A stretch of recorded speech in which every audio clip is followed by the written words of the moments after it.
Oke, halo Sobat Aspirasi, balik lagi di Aspirasi Podcast. Dan pada hari ini kita kembali kedatangan bintang tamu yang spesial. Dan dia adalah salah satu mahasiswa UB. Dan pada hari ini nih, kita akan membahas sesuatu yang menurutku menarik ya, karena juga mungkin belum pernah dibahas di podcast Aspirasi sebelumnya. So, this is Dave Nadif. Halo semuanya. Oke, ini Nadif. Boleh mungkin perkenalan nih ke teman-teman semua lebih lengkap tentang kamu, siapa kamu dan kamu dari mana gitu. Oke. Sebenarnya teman-teman Aspirasi, kenalin, nama gue Nadif, berasal dari FISIP dan angkatan 2022, jurusan Ilmu Pemerintahan. Ilmu Pemerintahan. Oke. Nah, tapi walaupun Dave Nadif dari pemerintahan, kita nggak akan bahas soal pemerintahan ya. Ya, benar. Soalnya itu bikin pusing. Aduh, bikin pusing ya. Tapi bentar, Instagram kamu kan Dave Nadif. Dave itu nama asli kamu? Nama asli aku juga. Oh, Dave, berarti emang Dave Nadif itu nama aslinya Dave Nadif emang? Iya. Oh, kirain bukan nama panggung gitu ya? Betul. Jadi teman-teman, fun fact-nya, aku sebenarnya baru kenal juga sama Dave Nadif ini belakangan bulan kemarin kalau nggak salah ya, bulan kemarin dalam suatu project lah ya. Iya.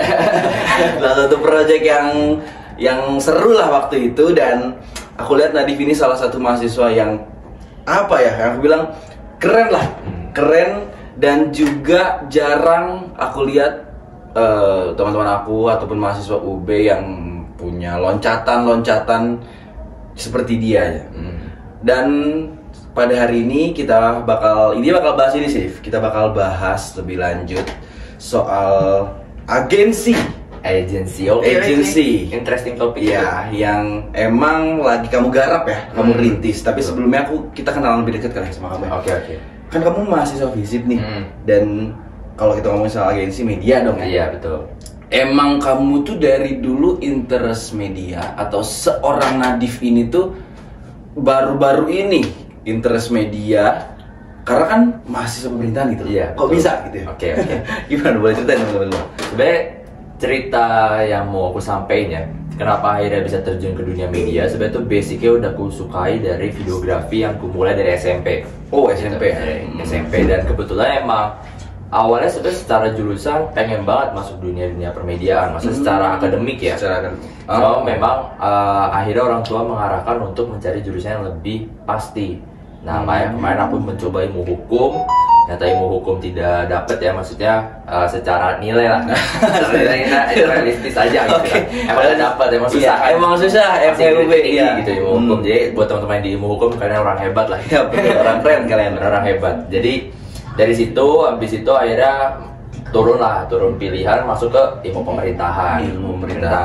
Dan kalau misalkan soal backstory kenapa akhirnya bisa punya experience atau punya penguasaan dalam bidang media ini, itu akhirnya aku belajar secara otodidak. Oh, iya. Maksudnya hari ini pun di dunia online, di YouTube, di TikTok, di Instagram, itu banyak banget course atau workshop yang emang bisa kita ikutin secara jarak jauh gitu, secara daring.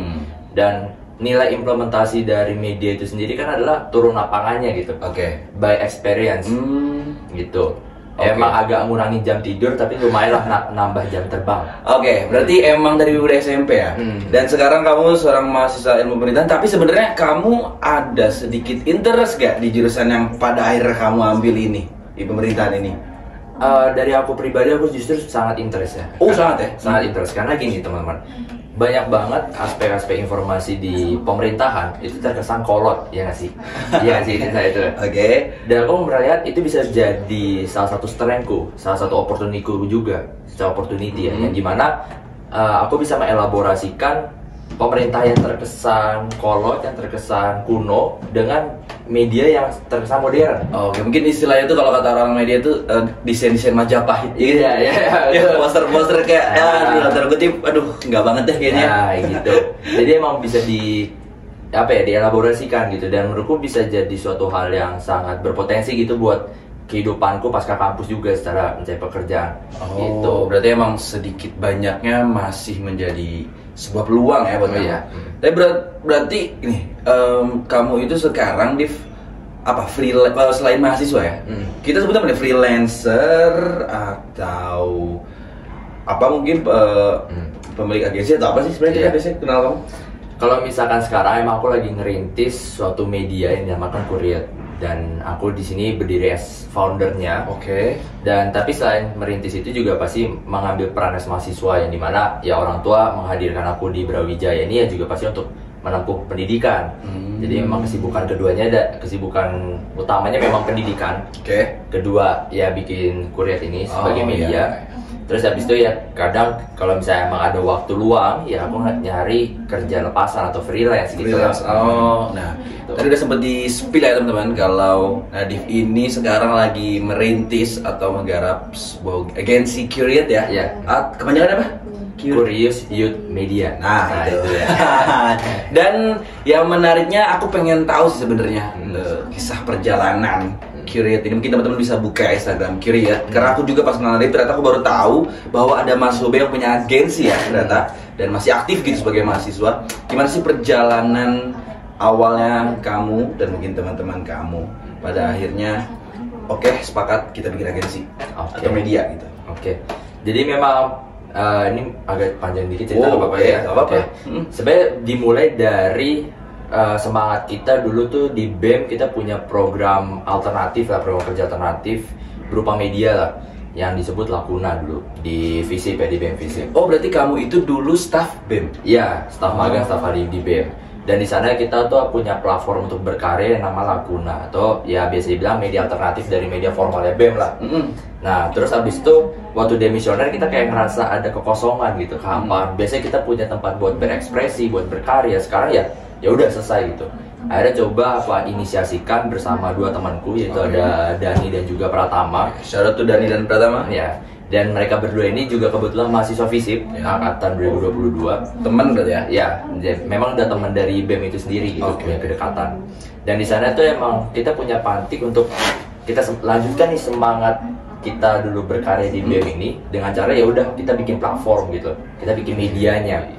Dan kenapa akhirnya mencetuskan nama Curious Youth Media? Karena pada dasarnya ya setiap anak muda menurutku punya titipan untuk rasa penasaran gitu ya. Oke, rasa penasaran dengan bidangnya masing-masing mungkin ya? Iya, atau dengan dunianya, atau dengan pertemanannya. Dan rasa penasaran ini tuh menurutku menjadi nilai jual terbesar gitu buat anak muda. Dan itu yang bisa akhirnya memantik banyak semangat gitu di anak muda. Dan coba akhirnya kita bawakan media itu arah geraknya ke sana gitu, untuk memantik banyak rasa penasaran di anak muda itu sendiri. Oke, gitu. Berarti emang awalnya itu adalah sebuah keinginan untuk tidak berhenti berkarya. Iya, tidak berhenti berkarya. Dan oke, kita sepakat buat melanjutkan karya ini dengan buat sebuah platform. Iya. Berarti foundernya bisa dibilang ada 3 orang ya? 3 orang, betul. Kamu, Dani, sama Mas Pratama ya? Iya, betul. Iya, oke, berarti jadi nih Kuryat itu kapan tuh? Jadi Kuryat nih. Oke, secara medianya dibentuk itu di awal tahun kemarin. Oh, berarti masih baru memang. Masih baru. Dan memang dulu tuh cuma berjalan bertiga. Dan sekarang puji Tuhannya kita udah mulai bisa berkolaborasi dengan beberapa teman yang kebetulan juga masih teman-teman dekat lah untuk ngebantu. Ya kayak contoh Kuryat ini kan selain kita fokus pada content creation, kita juga ada ya klien-klien yang diurus lah. Buat proyekan gitu kan, buat proyek-proyekan. Kayaknya rasa-rasanya kalau bertiga doang ya mati gitu, mati muda gitu. Masih mati muda. Masih udah mati. Mati muda. Ya belum tugas segala macam. Jadi ya puji Tuhan buat bisa dibilang secara setahun ini kurang lebih setahun lah ya mau berjalan, ya puji Tuhannya bisa berjalan dengan baik sih. Ya walaupun memang nggak bisa growth-nya secepat itu karena baik lagi fokus di akademik juga yang harus dilakukan. Oke, berarti kita coba tarik dulu ke kamu nih, Div. Kamu kan berarti deal nih kita buat Kuryat bareng Dani dan Pratama. Terus orang tua kamu mungkin tahu. Sebenarnya kamu ada background itu nggak sih dari orang tua dalam hal media mungkin? Oke. Mungkin jadi salah satu motivasi kamu juga karena kamu percaya bahwa bakal dapat dukungan gitu. Oke. Sebenarnya itu dukungannya datang dari ayahku sendiri, dari papa. Papa itu emang bekerja di dalam dunia marketing dan advertising lah. Benar. Pantesan ya. Jadi memang di situ aku melihat potensi gitu. Oke lah, kalau kita ngomongin marketing pasti yang dicari adalah targetnya ya produk salesnya berapa gitu. Cuma aku ngeliat dari kacamata yang berbeda gitu. Aku ngeliat bahwa dunia media ini tuh bisa digunakan untuk berbagai macam hal. Selain jual barang dagang, kita bisa menggunakan juga buat personal branding. Mungkin ya kalau misalkan kita pakai cara konvensional cuma kenal orang nongkrong itu melelahkan. Tapi menurutku dengan media sosial tuh bisa ngebuka banyak hal gitu.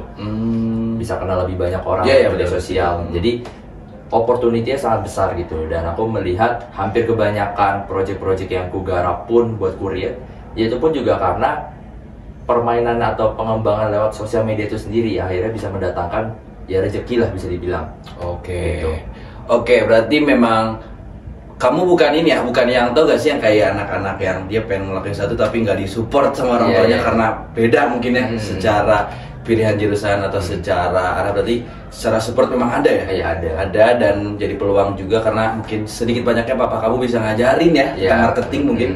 Nah terus juga setelah terbentuknya Curate ini ada gak sih sebenarnya inspirasi media yang buat kamu atau dari itu pertama sehingga kamu tuh menjadikan media atau agensi tersebut sebagai role model kamu nih untuk membangun Curate. Mungkin kalau orang pengen jadi penyanyi kan ada nih role modelnya. Iya, pengen jadi kayak apa? Kalau founder sesuatu, founder agensi, ada gak sih role model media tertentu? Entah itu di Indonesia atau di luar negeri mungkin.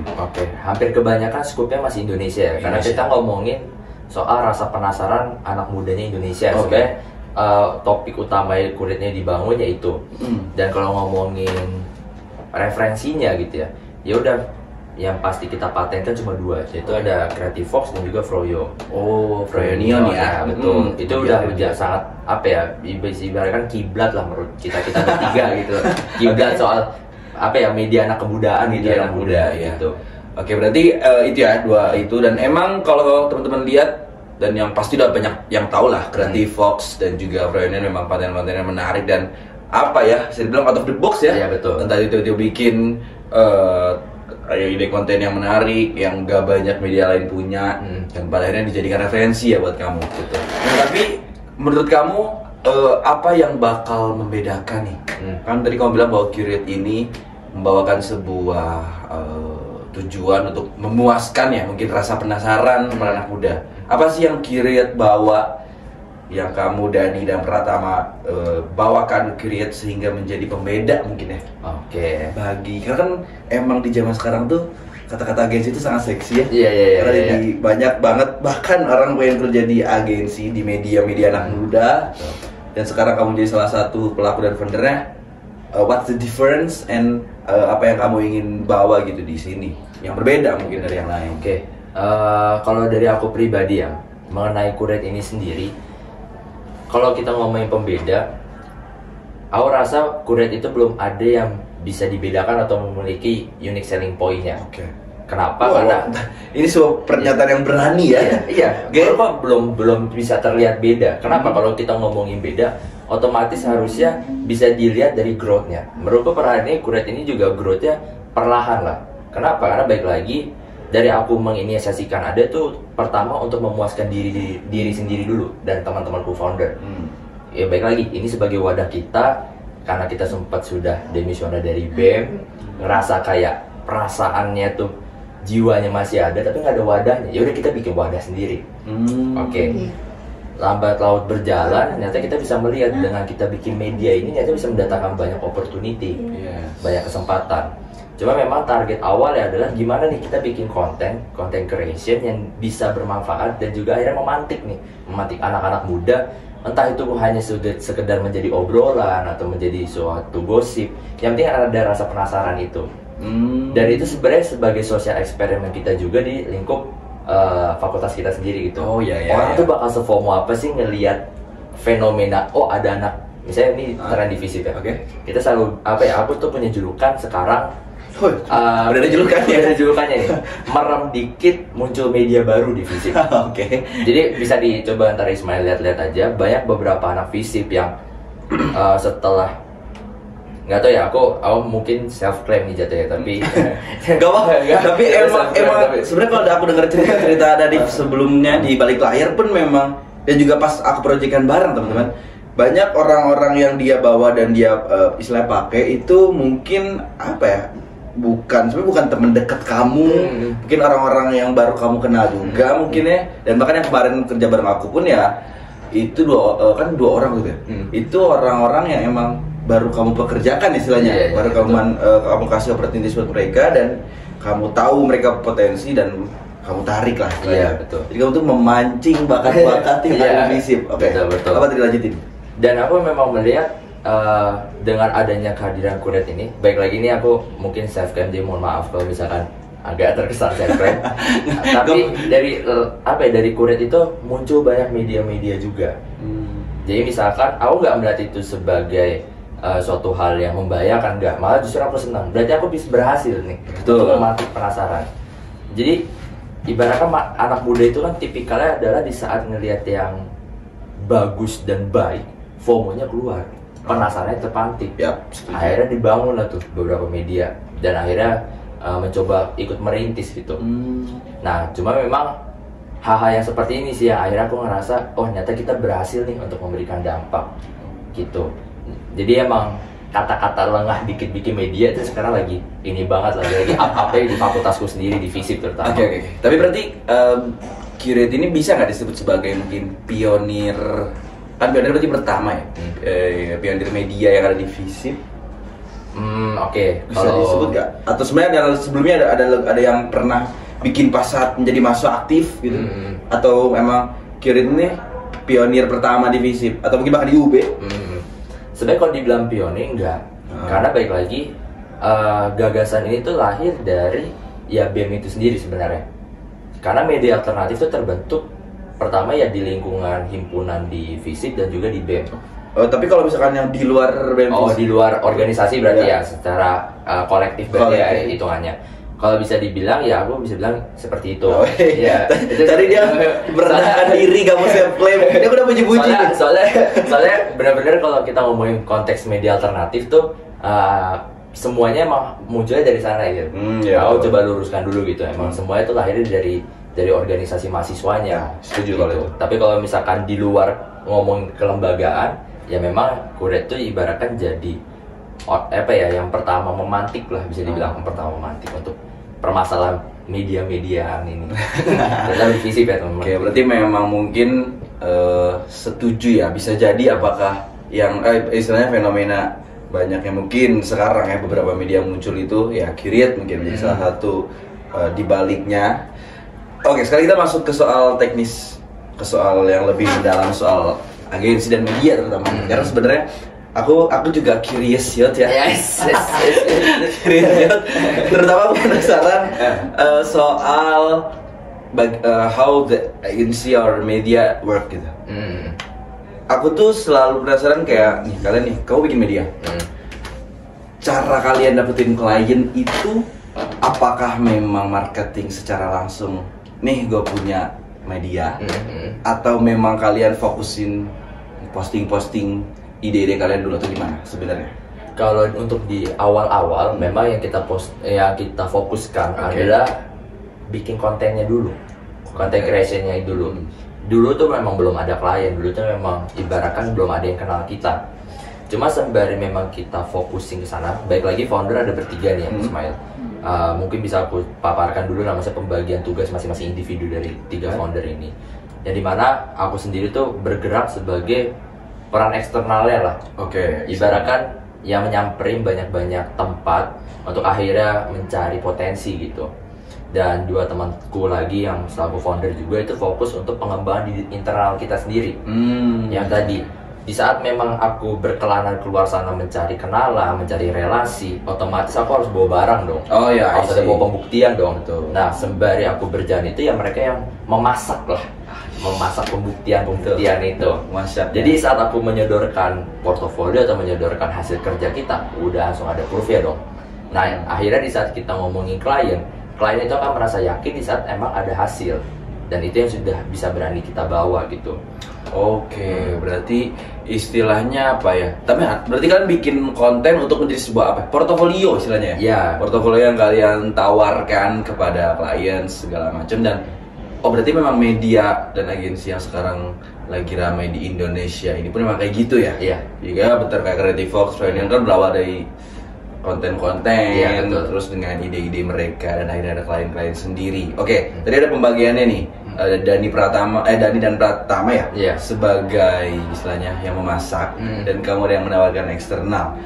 Tapi secara jadwal dalam hal konten ini kan Ini sebenarnya mungkin jadi hal yang menarik dibahas karena kan sekarang juga banyak fenomena apa sih namanya sosial media spesialis ya. Iya. Ada gak sih kayak yang udah kalian tentuin cara untuk ngepostingnya tuh berapa kali di Curate ini, seminggu berapa kali, dan apakah ngeposting harus di jam-jam tertentu? Curate megang prinsip itu gak? Atau kayak ya udah jadwalnya menyesuaikan anak-anak atau gimana?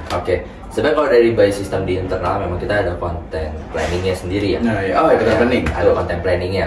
Yang dimana memang kita coba targetkan minimal seminggu tuh sekali untuk soal postingan.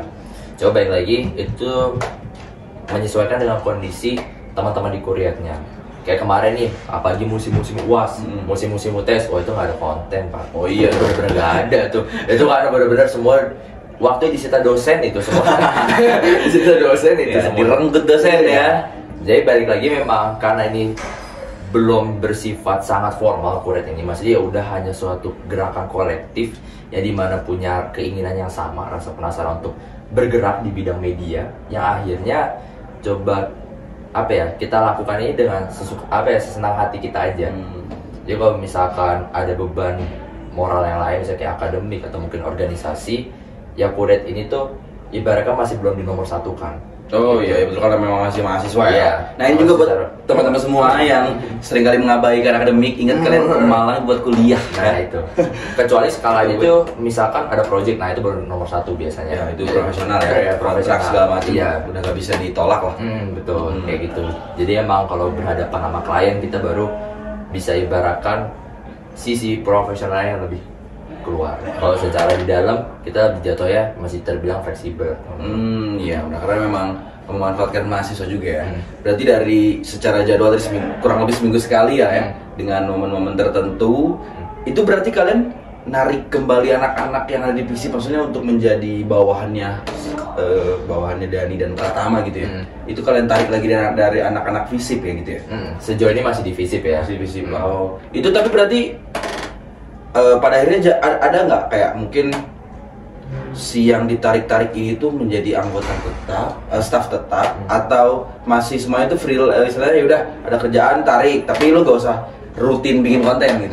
Atau gimana? Sejauh ini memang kita udah punya yang rutin, yang tetap sendiri, yang dimana kita tuh berarti yang founder 3 yang tetap tuh ada 6 orang yang tetapnya 6 orang, dan itu emang ya baik lagi yang mungkin nggak semuanya Ismail ketemui ya. Karena ada beberapa juga temanku juga yang di Curate itu lagi magang di Jakarta, MSIB lah. Nah kalau ada hal kayak gitu kan aku nggak bisa ibaratkan nggak boleh magang segala macam. Baik lagi landasnya kolektif ini kan. Oke, berarti kurang lebih 6 tambah 3 orang lalu 9 berarti ya kurang lebih tetapnya. Oke, tadi berarti kan dengan melakukan upload konten kurang lebih seminggu sekali, kita coba bikin skenario. Anggaplah ada klien nih, klien mau meng-hire kalian. Kalian berarti bisa apa aja kayak promosi video mereka, promosi produk mereka, atau ada batasan-batasan tertentu untuk konten atau project yang dibuat gitu. Aku jelasin ya, maksudnya kalau perihal konten-kontenan ini hampir kebanyakan sih biasanya bidangnya itu malah profile. Kayak misalkan organisasi di kampus gitu ya, kita bisa lihat banyak banget pasti entah itu BEM, entah itu himpunan, misalnya bikin company profile. Ya di situ kita biasanya masuk sebagai orang-orang produksiannya dan juga yang editnya gitu. Nah terus abis itu misalkan project-project soal program kerja yang biasa butuh after movie misalkan, kayak gitu-gitu. Hampir kebanyakan memang bergeraknya masih di bidang-bidang video lah aku nyebutnya. Iya, karena memang nggak tahu ya, aku ngerasa kalau di setiap kepanitiaan di kampus, terutama di Brawijaya, mungkin orang-orang yang ngedesain tuh banyak, tapi belum tentu ngerti video. Nah itu yang akhirnya bisa jadi opportunity aku buat masuk ke dalam gitu secara market gitu, yang bisa aku jual jasa yang akhirnya di dalamnya. Dan terakhir yang biasanya paling dibutuhkan ya di bulan-bulan akhir tahun begini sih. Orderan akhir tahun tuh. Iya, orderan politik ya. Itu kita bakal bahas soal itu ya. Oke, berarti video berarti memang spesialisasinya saat ini video. anggaplah ada klien, terus kalian ketemu meeting, apa tuh biasanya yang kalian omongin? Apakah konsep besarnya dulu? Dan ini mungkin yang sering terjadi dan sering aku dengerin juga dari istilahnya keresahan anak-anak produksi yang katanya tuh kayak lu tuh gak ngerti apa-apa klien. Gue yang ngerti.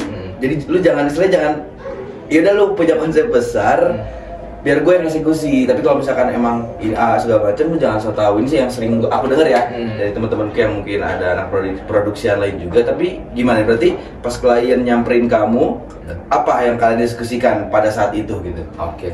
Pertama kali. Pasti kalau aku ya, mungkin ya Ismail tahu sendiri lah gimana aku mengkomunikasikan gitu. Apalagi kan kemarin kita project bareng ya juga posnya aku ngebantu Ismail gitu teman-teman. Dan yang aku tanyakan pertama adalah pasti apa yang sudah kalian pikirkan, apa yang udah kalian konsepkan. Itu yang coba akhirnya aku dan juga tim kita akomodir gitu. Karena menurutku di saat memang kita diminta, aku ngerasa kalau ketemu teman-teman yang sebaya, maksudnya sama-sama mahasiswa, pasti punya ide-ide gilanya gitu. Betul. Punya ide-ide abstraknya yang bisa ibaratkan tuh mungkin aku nggak pernah dengar atau aku nggak pernah lihat gitu. Tapi di saat mereka punya misalnya kayak ide-ide gila itu, terkadang kan orang bingungnya gimana diturunkan ke hal yang teknis, gimana diturunkan ke lapangannya. Nah disitulah solusinya Kuret itu biasanya masuk di situ. Oke, berarti semacam yaudah kalian kasih dulu konsep besar yang kalian pikirin itu kayak gimana. Tapi itu pihak klien ya, dari klien ke kita, terus kita yang mikirin teknisnya gimana gitu. Tapi kadang kalian ini gak sih kayak kesel atau apa istilahnya kayak, atau pernah ketemu atau mungkin ngerasain pas sama aku juga, mungkin nggak tahu ya. Tapi kayak, ya Allah banyak banget maunya nih. Nah gimana tuh? Menurut kalian menanggapi hal-hal klien yang banyak mau tapi padahal mereka gak ngerti soal teknis nih? Oke. Itu sebenarnya mudah untuk dijawab ya. Prinsipnya adalah kalau kita ngomongin dunia kerja ya profesional aja, gitu. Dan biasanya aku udah mengklarikannya di depan lewat MOU. Ya dong, misalnya secara kuantiti. Misalkan ambillah bikin video profile, video utama gitu. Tiba-tiba di luar MOU minta trailer, ya kan berarti di luar kesepakatan dong. Kayak gitu-gitu loh. Kayak gitu kan berarti kita bisa mengamankan, ibaratkan posisi kita secara kerja ya lewat main administrasi juga gitu. Kesepakatannya di mana. Jadi lewat itu yang bisa menjamin kita juga secara workflow lebih baik. Kadang kan orang belum berani gitu untuk akhirnya ngasih hal yang pakem gitu loh. Iya sih benar, karena kadang ketika ngomongin soal ide atau ide kreatif dan kita sebagai klien tuh gak ngerti gitu ya. Kadang gak tahu juga memang pakemnya tuh kayak gimana gitu. Jadi emang briefing di awal tuh sangat diperlukan banget ya. Dan istilahnya. Nah, kalau misalnya ngomongin soal pembagian kerja, berarti ketika dapat klien, tolong dong bikinin company profile. Ini konsep besar kayak gini. Itu kamu selaku tim leader di Create ini, kamu bakal ngasih ke 9 orang ini dengan pembagian masing-masing atau gimana tuh? Atau kayak kamu narik cuma 2 orang, 3 orang buat satu project gitu? Atau tergantung projectnya? Simpelnya adalah tergantung valuasi projectnya. Valuasi. Kata-katanya valuasi project ya. Semakin memang besar, akhirnya aku bisa akomodir teman-teman kuretku untuk akhirnya terlibat. Tapi kalau memang tidak ya daripada kerja banyak tapi merasa anak-anak nggak dapet yang cukup, ya lebih baik nggak usah dipekerjakan gitu loh. Ditahan dulu gitu. Berarti memang menyesuaikan dengan valuasi. Iya, valuasi project. Tapi pernah nggak 9 orang ini kerja semua bareng? Pernah itu. Pernah ya? Pernah. Berarti big project lah istilahnya. Big project itu ya. Tapi berarti kalian juga punya kemampuan buat ini gak sih, kayak memanage kayak biasanya kalau ada video nih, ada artisnya atau istilahnya talentnya. Kalian juga memanage mereka buat gimana biar sesuai ya? Iya, maksudnya secara apalagi kalau kita ngomongin media ini kan soal citra. Ya. Jadi apapun yang tampil di depan kamera itu ibaratnya kayak kalian tampil di depan 1000 orang di atas panggung gitu loh. Iya betul. Jadi jangan menyepelekan kamera yang di depan kalian lah intinya. Semuanya itu tuh benar-benar bisa mengubah nasib juga dong. Kalau misalnya ada yang salah, ada yang flop, ya bisa berantakan dong jadinya. Iya benar. Oke, berarti emang kalian dari 9 orang itu punya istilahnya setelah konsep besar turun, kalian bakal mengatur teknis ya, segala macem. Berarti MOU di awal, terus ya seperti kerja biasa MOU di awal, terus juga cair di akhir gitu-gitu segala macem. Dan sejauh ini boleh gak mungkin sebutin satu project yang paling sulit? Oke. Atau mungkin paling panjang ya, paling sulit lah yang pernah kalian tanganin gitu selama menjadi media dan agensi segala macam. Oke. Kalau aku sih ada satu project di ini sih, di temanku di yang sebenarnya fakultas belakangnya FEB. Oke. Ya, bisa dibilang Eva lah teman-teman, di Eva. Eva. Tapi itu malah menjadi project yang menurutku paling menyenangkan. Tapi juga di satu sisi workload-nya paling berat. Karena memang hal unik gitu untuk dijalani. Secara konsep mereka bagus banget menurutku. Itu project apa? After movie? Baru banget tuh kemarin. Oh iya, baru banget. Oh iya. Baru banget yang di bulan, berarti sekitar bulan apa ya? Oh, Novemberan, di bulan Novemberan kemarin. Itu menurutku dengan konsep yang bagus dan akhirnya bisa dieksekusi dengan baik dan akhirnya bisa menyenangkan teman-teman. Ya ibaratkan klien juga yang ada di sana. Itu menurutku menyenangkan, walaupun memang intensitasnya tuh benar-benar padat, Ismail. Jadi kayak misalkan ada video gitu diedit, videonya tuh kuantitinya nggak hanya satu masalahnya, ada 2, ada 3, ada 4. Nah yang kayak gitu-gitu secara kuantitinya memang tebal, tapi secara pengerjaannya itu lebih menyenangkan karena akhirnya kita bisa belajar hal baru nih. Nyata ada loh yang dimana orderan masuk tuh nggak hanya cuma satu project gede dan habis itu langsung secara payment atau pembayaran kelar di situ. Ada yang hitungannya tuh ya udah dari satu project gede ini kayak di penggal-penggal. Oh iya. Penggal-penggal. Jadi kayak satu project gitu. Oh berarti secara kuantitas lebih banyak, tapi secara hal yang kayak gitu tuh menurutku hal yang baru aja untuk dijalani buat teman-teman kurir. Berarti ya dari FH ya pernah ada tuh project yang berarti bikin kalian sulit lah istilahnya. Tapi menurut kalian semua project bisa kalian wujudin? Sejauh ini ya dengan pengalaman yang kita punya, aku merasa masih bisa diwujudin. Masih bisa diwujudin. Cuma satu sih sebenarnya kekurangan kurir yang kayaknya bentar lagi juga aku mau coba dalami dan aku tuh curious banget lah. Curious. Atau pengen banget belajar main 3D sebenarnya. 3D. Oke lah, sekarang aku ngerasa kita secara anak-anak kurir sendiri, secara sosial media spesialis kita udah punya, secara desainer kita punya, secara copywriting kita punya, secara video production punya. Cuma kayaknya orang motion, orang 3D artist tuh belum ada di amunisi kita ya di Create ini sendiri tuh belum. Berarti pernah ya dapat klien yang minta 3D atau belum pernah? Sempat ada yang menawarkan, cuma aku nggak bisa karena nggak ada itu ya. Karena memang pertama secara orang-orang yang belum sampai tahap sana gitu. Tapi emang lagi coba kita pengembangan di internal kita sendiri lah. Oke. Buat teman-teman nih anak fisip mungkin atau mungkin boleh dari fakultas luar yang punya kemampuan 3D motion, mungkin pengen nyari duit segala macam, pengen gabung sebuah grup keren, sebuah media ya, Create ya. Oke, berarti bisa dibilang cara kamu merintis Create ini penuh dengan proses yang panjang ya. Betul. Proses panjang, terus juga apalagi kamu 9 orang ini mahasiswa semua juga. Betul. Ada UAS, UTS segala macam. Semester 5 lagi. Semester 5. Waduh, semester 5, Bos. Kebetulan aku juga semester 5 ya. Agak gimana semester 5 ini tuh, ya. Relate banget. Dan darah-darahnya banyak banget. Tapi apa sih hal utama yang kamu lakuin untuk memanage anak-anak kamu ini? Karena ini pas aku kerjakan, aku sebenarnya pertama kali project bareng itu yang kemarin kita lakuin teman-teman, project yang waktu itu aku pegang itu memang pertama kali project istilahnya produksi media yang aku pegang itu pertama kali. Dan aku ngerasain capek banget. Maksudnya kayak ternyata kayak gini ya. Iya.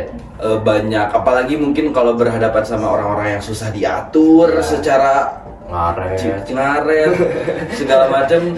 Gimana cara kamu manage anak-anak kamu nih 9 orang ini supaya mereka tetap profesional, tetap bisa apapun yang dimau kalian bisa diwujudin dan juga bisa maksimal gitu. Oke. Di tengah-tengah mereka bukan anak media murni istilahnya, mereka anak fisip gitu, nggak belajar tentang itu secara akademik. Paling kalau dari aku untuk akhirnya coba mengkondisikan hal itu ya. Sejauh ini memang kalau di dalam tim kita sendiri orang-orang itu orang yang berpassion semua di bidang ini. Untungnya.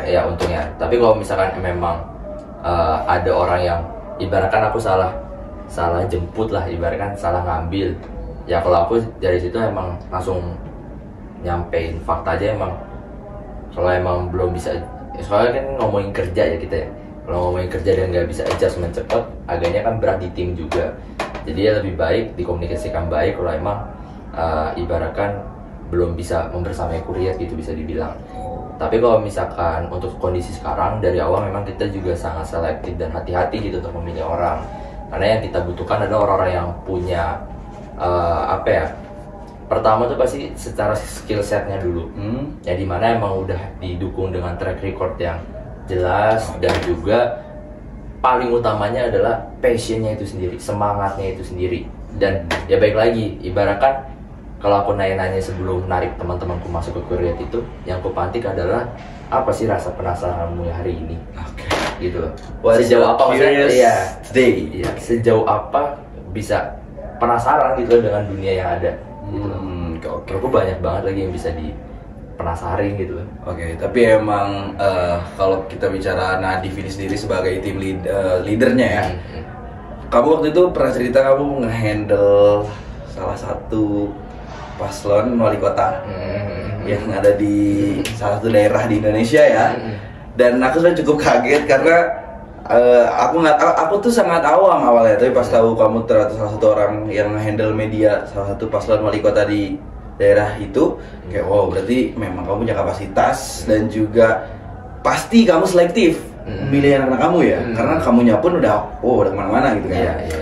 Nah, terus selanjutnya ini sebelum kita masuk ke yang terakhir, kita bahas soal yang terdekat yang saat ini yang lagi rame nih di kampus UB. Karena seperti yang teman-teman tahu banyak banget kontestasi yang terjadi di kampus ini, dan Nadif mungkin salah satu di balik beberapanya. Gak bisa dong seperti ini. Gak di balik beberapanya. Gak bisa, kita gak boleh sebutin dong, nanti ketahuan. Gimana perasaan kamu, maksudnya kayak menanggapi hal ini tuh kamu senang atau gimana gitu? Aku malah menganggapnya baik lagi. Aku punya skill set di media, aku punya basic ilmu di ilmu pemerintahan. Momen seperti ini itu kayak ladang menurutku, ladang belajar maksudku. Jadi benar-benar aku akhirnya bisa melihat realitasnya gitu.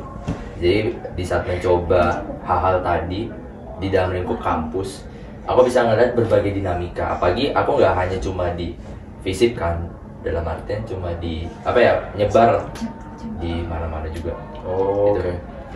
Lanjut. Aman nggak? Aman. Lanjut, dikit lagi. Oke, nanti cut ya. Lanjut. Oke. Tadi nyampe mana ya? Sorry.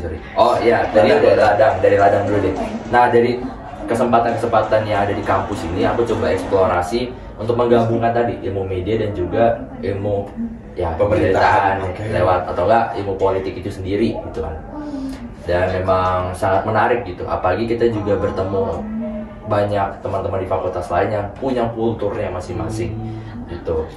Berarti memang sedikit banyaknya menjadi sebuah hal yang relevan pada akhirnya ya, karena kamu belajar di pemerintahan, ilmu pemerintahan pula yang pasti berkaitan dengan kontestasi politik, dan ya kampus juga salah satu ladangnya ya kontestasi politik itu, karena di tiap fakultas pasti ada kontestasi presbem lah, DPM lah, segala macam. Tadi tapi menurut kamu apa perbedaan dari klien politik dan klien biasa? Yang paling ketara lah istilahnya. Pasti yang jelas kalau kita ngomongin perbedaannya, kalau klien politik itu kan perwujudannya satu, gimana akhirnya konversi media itu ke suara. Berarti ya ada tarikan kepentingan, ada outcome-nya. Ya ada outcome-nya ya. Maksudnya gimana akhirnya secara branding kuat, secara identitas dia